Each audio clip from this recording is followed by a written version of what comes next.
Hello everyone, আজকে চলে গেছিলাম চুচুড়া লঞ্চ ঘাটে জবলেস শর্মাওয়ালার কাছে।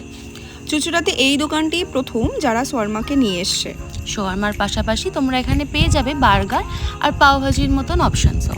তোমরা দেখতেই পাচ্ছ যে শর্মা বানানোর যে পদ্ধতিটি রয়েছে সেখানে দাদাটি কিন্তু যথেষ্ট পরিমাণে হাইজিন মেনটেন করেই বানাচ্ছে। আর হাইজিন ছাড়াও এখানে প্রত্যেকটা মেনুর অপশানসই ভীষণ পকেট ফ্রেন্ডলি।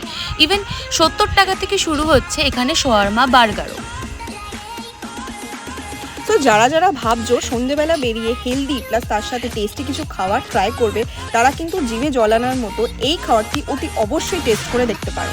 এখানে চুচুড়াতে শাওয়ারমা আমি ফার্স্ট এনেছি, তোমরা এসে ট্রাই করতে পারো। এটা হচ্ছে তোমাদের চুচুড়া লঞ্চঘাটে ইনডোর স্টেডিয়ামের সামনে। তোমরা আসতে পারো, বিকেল 5টার থেকে রাত 10টা অবধি খোলা থাকে, ওপেনিং ক্লোজিং। মেনু কার্ডে তুমি শাওয়ারমা, চিকেন শাওয়ারমা রোল পাবে, শাওয়ারমা বার্গার পাবে, এছাড়া পাওভাজি পাবে, বড়া পাও পাবে, আরও অনেক কিছু পাবে। আমরা আজকে নিয়ে নিয়েছিলাম রুমালি র্যাপ শাওয়ারমা, যেটির দাম ছিল মাত্র 100 টাকা। আর এই 100 টাকাতে এই আইটেমটি ছিল কিন্তু ভীষণ টেস্টি, আর চিকেনটাও ছিল একদম ভরপুর। তাহলে আর দেরি কেন?